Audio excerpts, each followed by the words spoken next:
Being the odd one out is one of the costs of success, or at least striving to be great in any field or domain in life.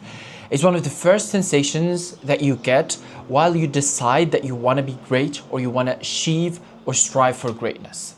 Today I'll be talking about how does it feel like, or at least for me personally, how does it feel like, how do I deal with it, what are the tricks and tips that I think that helped me a lot to deal with it in my life personally. Now, being the odd one out or feeling like the odd one out is one of the first things that you would notice the moment you start striving for greatness. No matter what your field, no matter what you do, no matter where you are, it's some sort of constant or universal law that happens every single time. For me personally, it was with my colleagues in college, as it's natural for colleagues to actually be the first one to call you out as you spend a lot of time with them. You go to college every day, you do this, you do that, and they start actually calling you all this crazy stuff, and one of them is crazy. The moment people actually start calling you crazy, you notice that you are actually being the odd one out, or at least feeling like the odd one out, or at least people think you as the odd one out. Now, that is something that just comes with it, right? You don't really assume or think that you would strive for greatness or actually pursue greatness and not fall into this trap or not have this as just a recurring cost that comes with it. Now, how do you deal with it? Or how I have dealt with it personally? Now, I would say, first of all, there is two different things.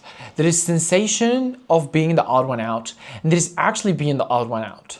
Now, in your pursuit of greatness, once you strive for greatness, you're gonna be the odd one out. At first, you're gonna feel as the odd one out because a lot of the changes that happens at first are more psychological, are more internal, or more of what you think, how you think. Then they sort of symbolize or materialize or sort of go or just become into their physical equivalent of being the odd one out. So first you think is the odd one out, then you be the odd one out. When thinking stage, your goal is more of protect your mental more than anything else. So it's one of the moments where you can be a little bit aggressive with a lot of people that actually try to, whether hold you down or push you down or whatever it is, or some sort of like push down their ideologies and their thinkings. A lot of the times you can actually be a little bit more aggressive than usual because that's one of the only ways that help yourself to actually survive that. Because your ideology is still nurturing, and any outside interference can actually mess up with the ideology you have. Now, once you become the odd one out, then you can't, it sort of like just comes with it. But anyway, let's not get into this weird ideology, but let's get into how do I deal with it. Now, personally, how I dealt with it, a lot of the times, as I said, I do protect my mental state more than anything else. I've read it in I don't remember what chapter, but it was in the book Think and Grow Rich. It was a chapter about some sort of energy or unconscious mind or whatever. It's some sort of state that you have that he starts talking about how positive energy and negative energy is absolutely contagious. And one of the first priorities that you have is not only to have a positive energy, but actually to protect yourself from negative energy of people. So you need to have some sort of a shield or a barrier from other people to get into your mental health or whatever mental state, because they can actually affect you a lot. And I said, well, that's actually true. And I started thinking, I said, well, when I'm with this person, I'm actually better. When I'm with this person, I'm actually better. Those people are positive or successful, they think a certain way. When I'm with this person, I'm worse. When I'm with this person, I'm worse. They're negative, they think a certain way, So then I realized that, well, it's the truth. So I have to be with these people more than these people. But life, obviously, is not ideal. So you have to be with different types of people sometimes. And a lot of the times, sometimes you just have to be with the negative people. Now, how do you protect yourself there? You can just put yourself under a blanket all the time. You need to obviously confront people and live your life or do your task or do your work or study, whatever. So there is the point where it comes to protection. And you develop some sort of different methodologies, which is methods to actually protect your mental health, mental state, your ideologies, etc. One of them is saying, fuck you, or fuck off. It's one of the only situations in life that I would say swearing or cussing is absolutely understandable. If someone comes at you and tries to push you down, pull you down, or you're trying to nurture your mental state, saying fuck you is normal. Because one, they fucking deserve it. Because they fucking tried to pull you down. So saying fuck you is literally not disrespectful at all. And two, it helps you because you're gonna protect yourself. And three, it's just very fucking good solution. Yesterday, some people were trying to hold me back. I said, go fuck yourself. And it killed the conversation instantly. Because a lot of them are trying to test you more than pulling you down, actually like physically pulling you down. They're trying to test you. They see like they're gonna pull the strings and see how you actually react and how they can affect you. Because look, humans are predators. And there's a lot of types of actually hunting people. Some of them are psychological triggers. If I know that certain topics actually trigger you, I now have an advantage over you because I can control how you think, feel, and do. So I just bring up a certain topic and you start acting all irrationally. Now I have control over you or advantage over you, as every time I want you to act irrationally, I just talk about that certain topic.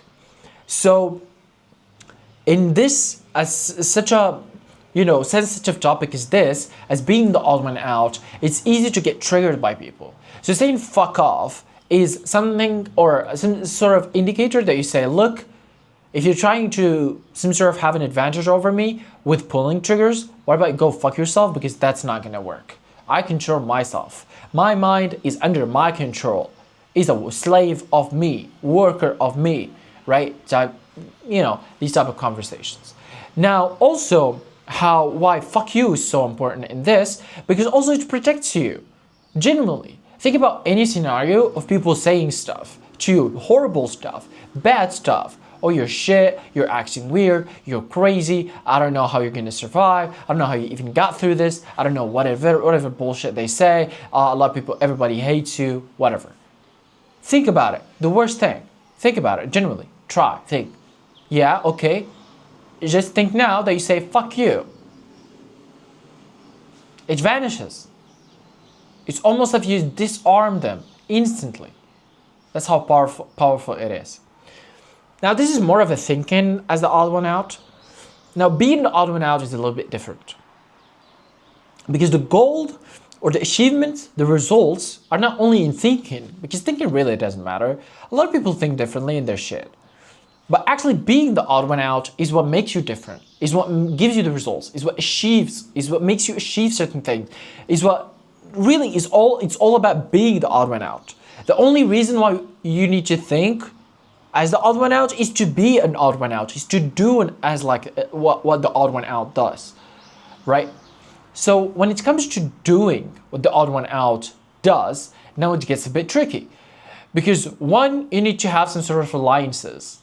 Because if you think that you're gonna act like the odd one out without any source of some sort of inspiration or thinking or whatever, some sort of backbone, you're not gonna do it. Because you're gonna be with people, and always, human nature, you're gonna act like those people. No matter what you think, how you do, what you act, whatever, always you act like those people, right? And here where comes some sort of tricks to add in a different backbone. That people are not your backbone, but something else. And something else, you have three options. One, first backbone is other people. As an example, I have my older brother, I can use him as a backbone. Because I know he's good, he pushes me, he's brave, he's nice, and he encourages me to do good things. I like that. So I can use him as a backbone. Two, reference groups.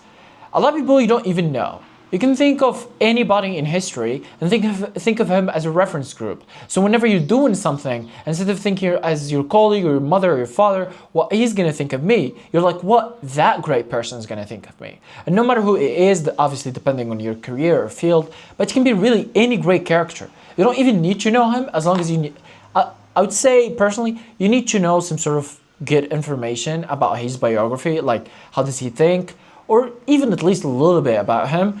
So you can have some sort of good concrete reference group with him being in there. But nevertheless, a lot of the times you're doing something and you're like, What if he was with me? What he's gonna think? Oh, he's gonna think that I should do this. Then you do that. And that's actually helps you being the odd one out. 3, which is personally how I do it most of the times, is books. Yes, you heard me right, books. Books is one of the good ideas that gives you all 3 at once, because you are being with the person who wrote the book, which a lot of times are great people. 2, you have any good reference groups, because whether him who wrote the group or the people who talks about, which usually are great. And 3, you are reading, which is some sort of good nurture, some sort of food for your mind, right? Or ideology, or whatever thinking stage that we talk about. And book is one of the good references. A lot of the times I spend time with people and I act, you sort of get shaped to them a little bit. Even a few hours, if you actually are, drawn deep with some people, you can act a little bit differently. We're not talking 100% different, but we're talking about 1% different, right? You're like, in this specific scenario, I would have actually done it differently if I wasn't with these people. Now, that means they affect you. And this is a universal law. It's not like something, oh, I want it or not. You're gonna be affected by people who are around you. It's guaranteed, 100%. So you have to choose that. You have to control that. And one of the first indicators, this is a quote by Alex Hormozy. In his last video, he said, one of the direct correlations or indicators is of changing who you are, what you do, or your state, whatever, is changing who you are with. It's changing your environment, right? And that is just true. So being with people that might not be the best for you, might not be the best reference group, might not be this, might not be that, actually going back whether to the house, or a lot of the times you can just have a spare time in your college or internship or work. You can use your phone, you start reading a book. That book is right now, you're reconstructing yourself. Generally, you're reconstructing yourself in real time. And this happens to me a lot of the times, which is one of the ways that you can be the odd one out.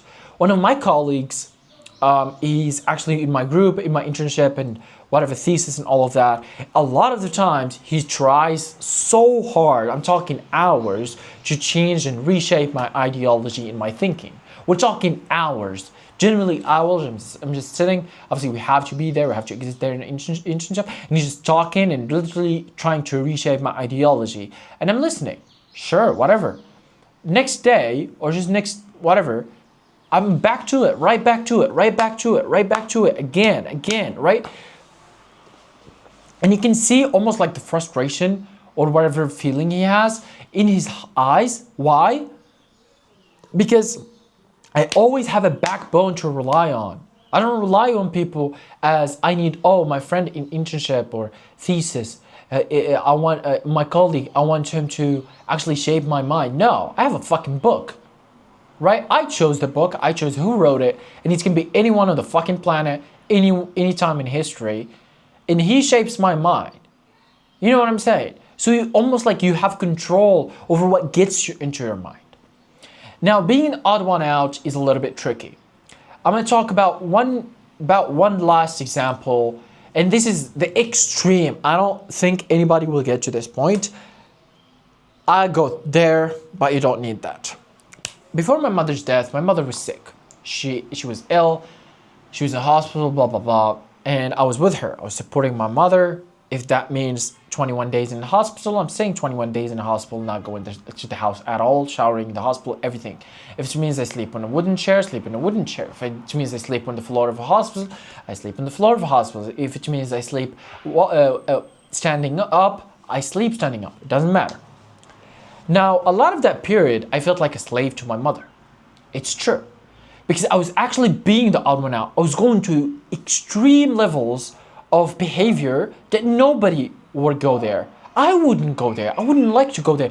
In fact, I hated every moment of my life. I wanted to kill myself every time. I wished if I was dead every single fucking moment, every single day of that period. But I know that's what it fucking takes. And also I knew that that was me being slave to my mother. So, before my mother's death, it was obviously a truth that I noticed. And actually, I'm pretty sure you can find some videos of that period in my life when my mother was sick. before my mother's dies, I was actually talking about it. I just knew it. It's not a secret. It's not a universal equation or something hard to figure out. I said,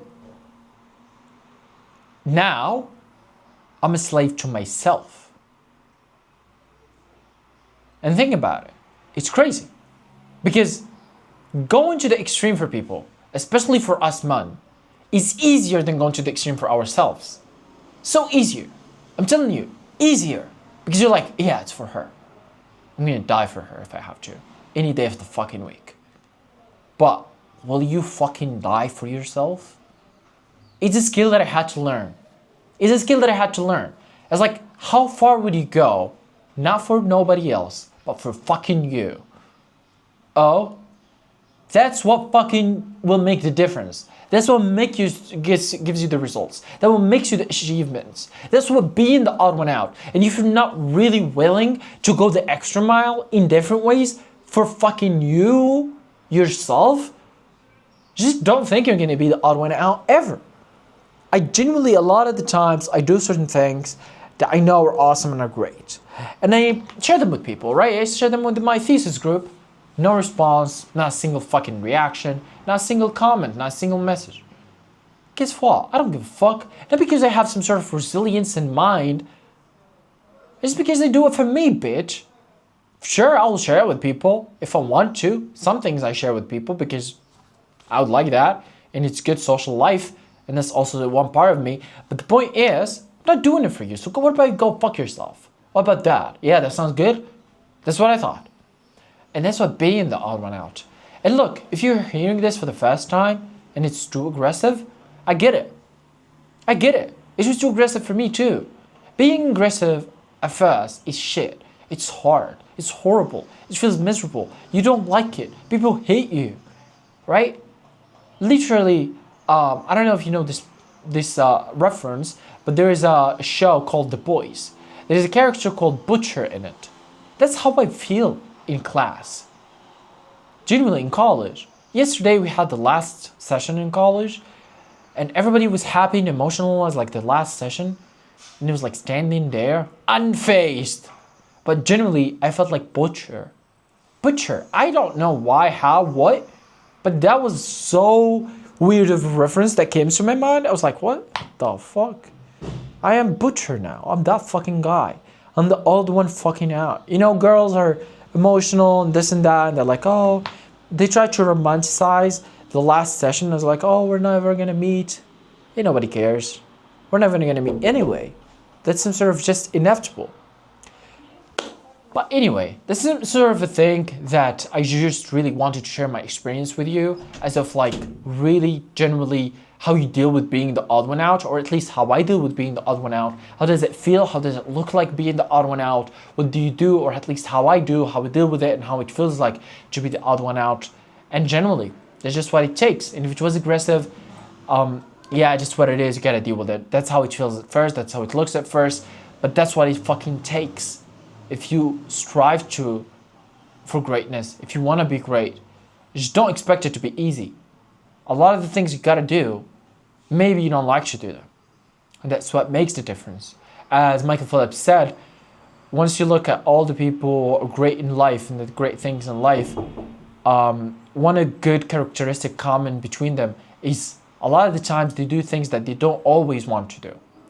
And that's what makes the fucking difference. Subscribe.